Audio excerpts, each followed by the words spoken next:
Welcome everybody to the Nevada Wolfpack Dynasty. I'm having a whole lot of fun in this series as we get some new gear for Coach Marlon Yarbrough here, as the weather is nice, so we're going to put some shorts on him and some short sleeves, and we're going to get into this episode. Now, you know, we are 2-2, the same start we had back in season number 1, but I think this team is making strides to get better, and I think that, you know, offensively we're much better than we were a year ago. Chuba Purdy was just not a good passer of the football, as we saw last year, only threw like 13 touchdowns total, and Enrique D'Amico is going to pass that up probably this episode. You know, we are in a, I would even say, lesser Mountain West Conference this year, so I think this year we do have more pressure to compete and to be the best team in the conference, or at least get to the conference championship. That is the goal, as we did finish 4th in the Mountain West last year. Hawaii did make it last year. They ended up getting blown out by Boise State, but as you can see, you know, our team is doing very well offensively and defensively. David LeCouture is really running the football well since we've gotten him some more playing time. Obviously, doesn't have a ton of yards, but he's contributing, and he is a threat out of the backfield.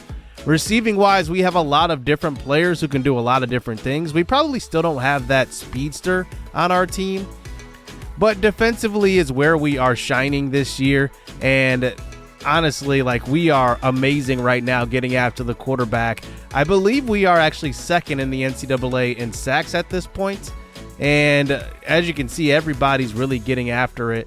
Actually, we're first. We are first in the NCAA in sacks with 17 over Auburn, who has 14. So we still have 3 more than the next team in line here in the rankings. So today we will play a non-conference game, our final non-conference game versus Texas State. And this is probably the most banged up team I've probably ever seen so far in this series.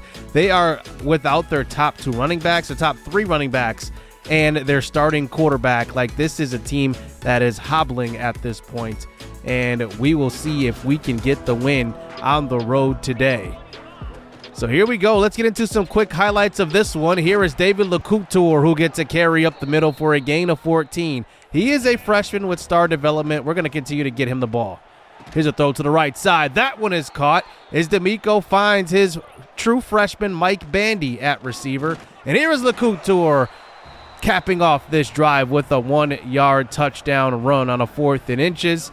And we will take the 7-0 lead early on in this game. Remember, Texas State is down to their backup quarterback, and here is a sack early on in the first quarter. That is Jonathan Maldonado, who is leading our team in sacks right now, and he's bound to have a really good year. Here is D'Amico now in the second quarter, rolling out to the right side. He's going to take it himself on a 3rd and 6. You forget he's got that 90 acceleration with 86 speed. What can't D'Amico do? 2nd and goal now. Here's a throw, and that is caught by Nate Burleson, the second, for a touchdown. And we will take the 14-0 lead early versus this very hobbled Texas State team. Later in the second now, here is Burleson again getting going, running the long drag route all the way across the field, getting to the 11-yard line on that one, and a big-time catch. And now we're threatening to score inside the 15. D'Amico under pressure. The blitz is picked up, and it's Marquise Ashley, the senior slot receiver, who will get in for the touchdown. Technically, Ashley is 4th on the depth chart, but he is the 2nd slot receiver. So he ends up playing a lot there in the slot, a lot of playing time, but we do end up winning this one. Not really a big-time score here, 24-17. You know, we did really ease up the gas in the second half. It turned into like a defensive game at that point, but we do get the win. Our defense once again shines, getting more sacks. Like, that is just amazing, and that will obviously help us win this year in the Mountain West. Some of these offensive lines are just not good, so if we can just rush 4 and let our secondary do their thing, we're going to be in really good shape this year, and that's really, you know, I think that's what's going to set us apart. So this episode, we have a big one, and it's really our top recruits all visiting this week versus Air Force. Now, after that Texas State game, we did have a bye week, giving our players an opportunity to get healthier. And now we have some big-time prospects, Tamm, Burgess, Starling, Childress. Tamm and Burgess are both 4-star prospects out of Nevada. And then Khalil Childress is a 89 speed middle linebacker. I'm pretty sure he's going to play the Mike, but he could play the Sam, because what I'm seeing from what we see from the transfer, Russell Davis II, he could play the Sam because the Sam is making a really big impact on this defense. But down on our board, we do have some players once they start committing to start going after. And I do want to scout these guys before I go after them. I want to get the first 4 in the door, then really be kind of picky with the players we end up recruiting here, like Jamerson Hymas. Now, Hymas is 88 speed, but only 80 change of direction. That's actually pretty similar to what we saw with David LeCouture when we ended up getting him to sign. Like, his change of direction is not great, and I am very happy that we get to develop him, and hopefully he sticks around. So that's going to be one of the first things I develop. But I also want to look at quarterbacks, because Enrique D'Amico has a deal breaker we are currently not meeting. There is a chance that he could transfer still, so I don't want to take that for granted. So throughout this season, we are going to be recruiting quarterbacks, and we will highlight them as we have them.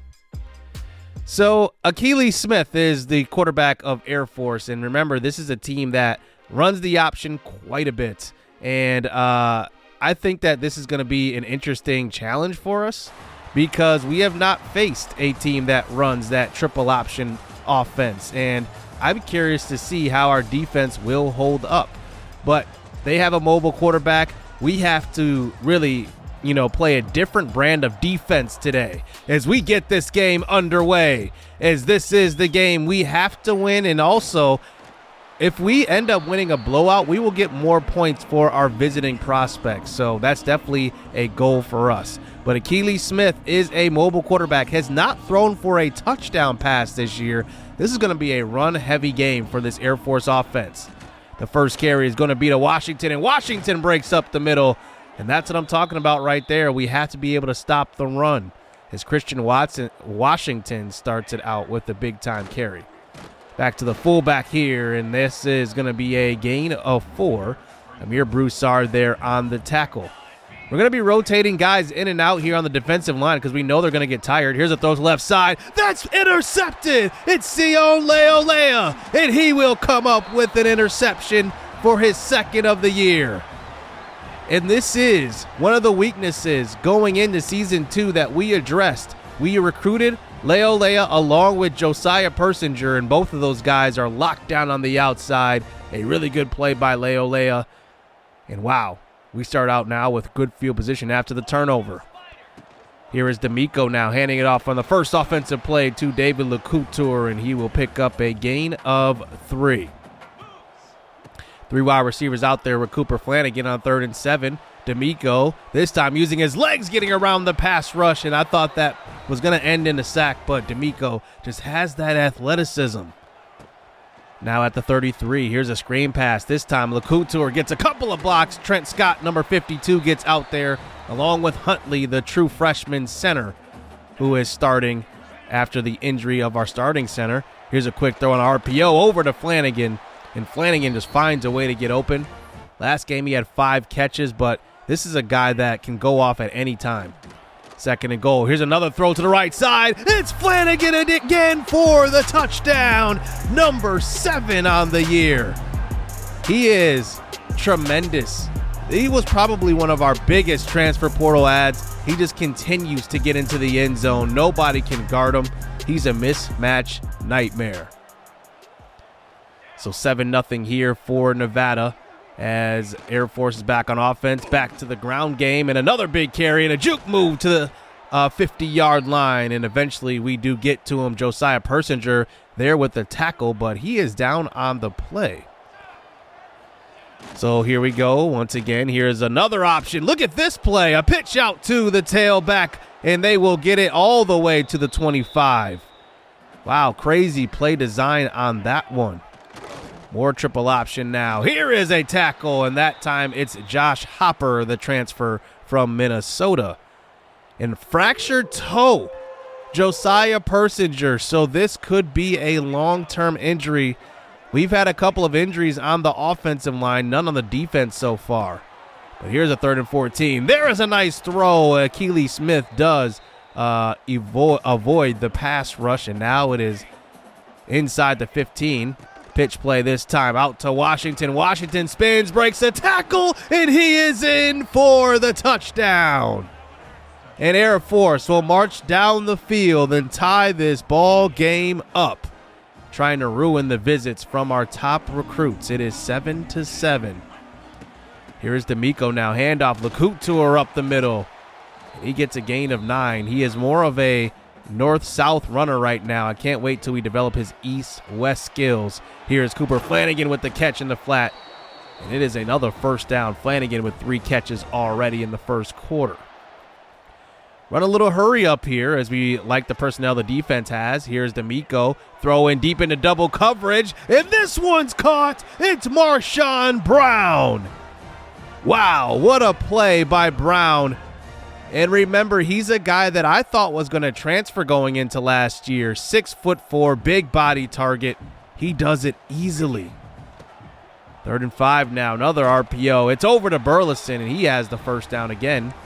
So now we're inside the 10, and now it is goal to go as his first quarter winds down. Quick throw across the middle. It's Marshawn Brown for the touchdown. And we will score and take the 7-0 lead here at home.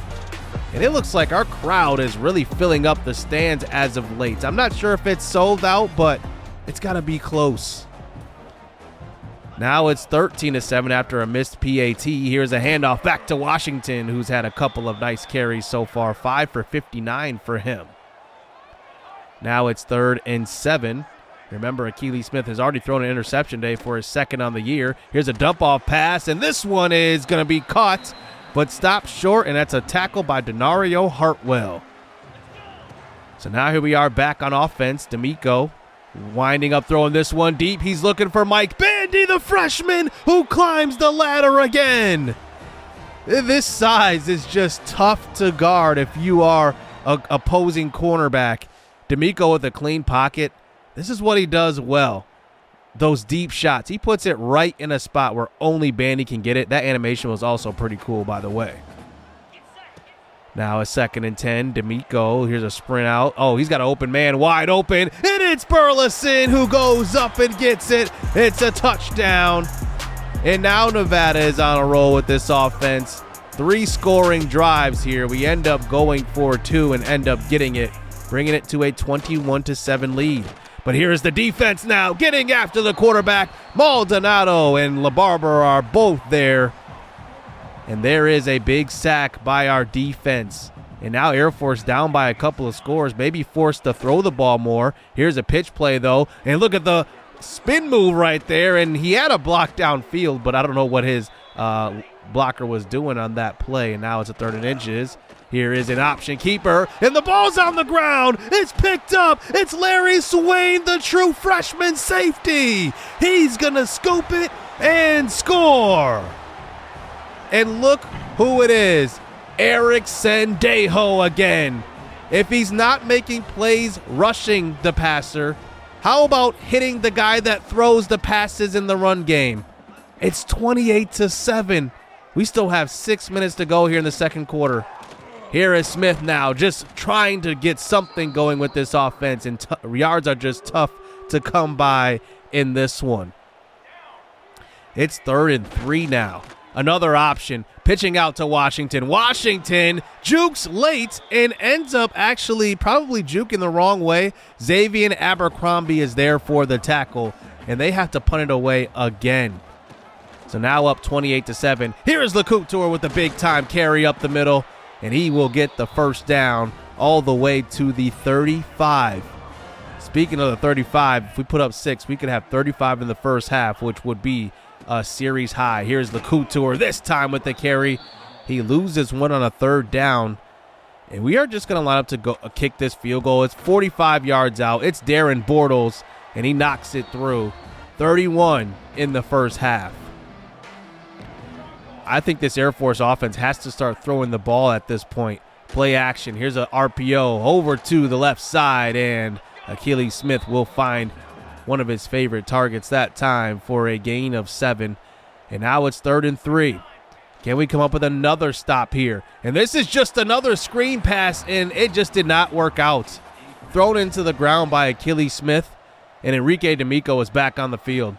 Pressure on D'Amico, and he goes down. Isaac Hubert's there for the sack.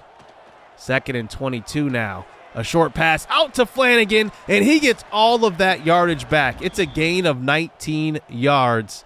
D'Amico has been perfect today. Another RPO, and that's going to be Burleson pushed out of bounds. Will stop the clock. We have all 3 timeouts remaining as well. Another short throw out to Flanagan. They're playing this prevent defense, giving up a lot of short throws, and Flanagan's just getting open. Now a 2nd and 8 now. Another throw out to the right side. It's Flanagan again. What can't he do? He's running the short routes. He's running the medium routes. He's doing it all now. D'Amico rolling to the right side, and he will just throw this one out of bounds. And we will bring in Bortles to kick the field goal here. Don't want to run one more play. I just want to take the points. We are up big. It's 34-7. Second half action, and we end up going to Chet Harper at quarterback. I want to get him some playing time. Here is Harper, clean pocket. He has all day. He's going to throw this one late. Over to Flanagan, and Flanagan climbs the ladder. He's just such a big target. 12 catches today for 115 yards and a tutty. Now a 1st and 10 at the 45, running a man in motion. That was Burleson. Here's a throw to a wide open LeCouture. LeCouture with the foot race. He gets to the outside. Touchdown. They sent the cover 0 blitz, and Chet Harper sees it right away, and LeCouture is wide open. Wow. This is just domination like we haven't had in this series, to be honest with you. Air Force just did not come to play, it seems like. It is 41-7. Achilles Smith, they got to start throwing the football. I know they have 3 wide receivers out there. We send 4. Achilles Smith in the pocket steps up. He takes off late, and he will not get to the 1st down, and they will have to punt it away. This Air Force offense is just terrible. Here's a handoff this time to the 3rd-string tailback, getting him some playing time. That's true freshman David Paul, who is more of a power back in this room. 3rd and 11 now. Harper throws to the right side. It's intercepted by the defense. So something goes right here for Air Force. That ball was maybe just thrown a little flat. You know, it's funny because when you play with D'Amico and you play with Chet Harper, the arm strength is just really the difference. Like if that was D'Amico, that gets there in a hurry. And even Harper has 90 throw power. Like he can make every throw. But more of the defense. I mean, this is the story of today. Air Force can't do anything on offense. And it's just giving possessions here to our quarterbacks. Harper now in the pocket. He throws across the middle, and that's up the seam to Nate Burleson, and he will have it to about the 21-yard line and a 1st down. Looking to get some different guys playing time here in and out. Here is Paul still at quarterback, running back, as he's going to get some burn here in the second half as the lead tailback. Here is Harper changing the play at the line now. He's got Burleson in the slot along with Ashley. RPO action over to Paul, though. The carry goes, and he will get a couple of yards. And now it's a 4th and 2. I got to see what Harper can do in these situations where these 4th and shorts. Here is a throw across the middle, though. He just doesn't have the speed. I wanted to stay in the pocket as long as possible, allow that crossing route to go across the field, but not enough time. Achilles Smith now back on the field for this offense, and there is a fumble. It's going to be recovered by the defense. It's going to be Dylan LaBarbera. He takes it all the way for the touchdown, and this defense is just lights out today. And going into conference play, this is the type of momentum you need. It was the transfer number 43, Russell Davis II, who forces that fumble. LaBarbera picks it up. We have a lot of seniors on this defense. Russell is one. LaBarbera is another. Maldonado as well. Leolea is also another one. We're going to have to replenish here. But here is Harper now, late in this game here with 6 minutes to go. There's a nice throw over to Marquise Ashley for the first down. He's also another senior on this roster. We do have a lot of young players as well, as Harper is one of them. Here's a throw across the middle. That's a touchdown, and that's Ashley who's open, and he will score late. 54-7 at this point. How about one more, though? Fast forward a little bit later here in the fourth quarter. A minute to go in this game. Harper still in the game here at quarterback. This is a play-action fake to Paul. Throw it across the middle. It's going to be Riley Langley. He gets in. Chet Harper and Enrique D'Amico cap off an amazing game. Both quarterbacks throw for 3 touchdowns, and I'm happy to get Harper that playing time because I do want to keep him happy as well, make sure he does not transfer away in the offseason. But it's just a major victory when our best prospects on our board, our top 4, end up visiting. And hopefully we get some commitments after this one. They see what we did today and want to join in. That is the eventual goal. But, man, this was just domination. And I honestly did not see this coming. I thought this was going to be kind of a tough game because Air Force has a pretty good offense, but they did not show it today. And we pretty much led in every statistical category, even had a couple of turnovers, even a forced fumble, which we usually don't get. You know, Enrique D'Amico, what can you not say about him? 21 of 25. Like, he does not miss throws. When he gets into a rhythm, it's just very tough to break. And it's very tough to get to him. He has that very quick release. Cooper Flanagan also. I mean, he is going to be amazing this year. Like, he could be up there for one of those tight end awards, to be honest, at the end of the year if he just keeps up the way he's playing. He leads the conference right now in receiving touchdowns. And then our team, like I said, leads the NCAA right now in sacks as a team. So this is just some special stuff we're seeing here in season 2, and hopefully we can keep it up as we get into, you know, the depths of Mountain West Conference play. So we advance on to the next week to see who will commit. And Damarr Tamm, our number 1 prospect, 4-star, 6'5" wide receiver out of Reno, ends up committing to the Wolfpack. I'm very, very excited to get him on campus. And then Dante Starling actually ends up committing as well. Now, he was a guy that I wasn't sure about. We were in a recruiting battle with UCLA, but let's just talk about Tamm, man. He is just special. 89 speed, 92 acceleration, that 87 spectacular catch. You kind of see what having a high spectacular catch can look like with Marshawn Brown. Look at the catches that he's made this year. I think Damarr Tamm is going to be even better. And the great thing about Tamm, his deal breaker is proximity to home. And we're right in Reno. This is a local kid that we get to see join our squad. You can't write a better story than that. Dante Starling, also very good tight end, athletic. He does have to develop his route running a bit, but I think that he's going to be a guy that's going to be a staple in this tight end room. So now we have some points freed up. We definitely have some guys we can start going after, like running back Christian Farrell. I don't really know what he's going to look like, but I like that he's interested in us, and his playing style is his deal breaker. As long as we can keep that up, and what backfield threats actually care about is actually receptions from running backs. So I definitely want to make sure to keep throwing to our backs to make sure they get that grade up and keep it up at about a C+ or so. I do have an offensive lineman I do really like here in Philip Udo.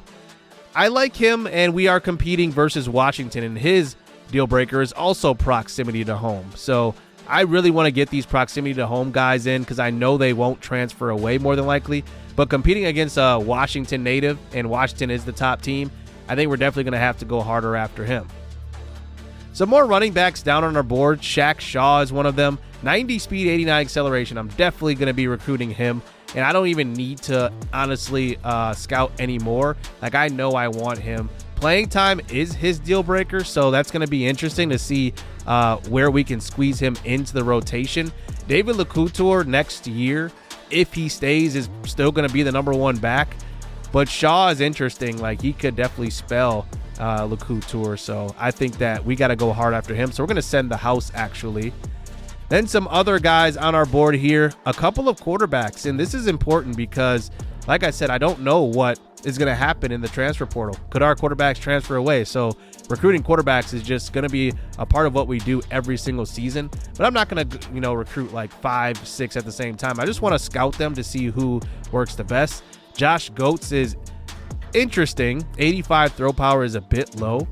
So I'm going to look at more guys. Jamie Bettis is a backfield creator out of Utah. Now his deal breaker, I believe, is proximity to home. So we want to at least try to keep him on the board.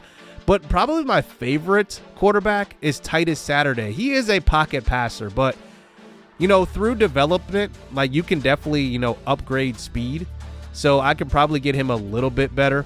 And his throw power is at 85, so I definitely want that to develop also. But he is a very accurate quarterback. But right now, I think he's my favorite so far, simply because I think that, having high accuracy right away kind of says that, okay, you have at least a good floor at making accurate throws. And then the throw power and the speed is something that you can develop.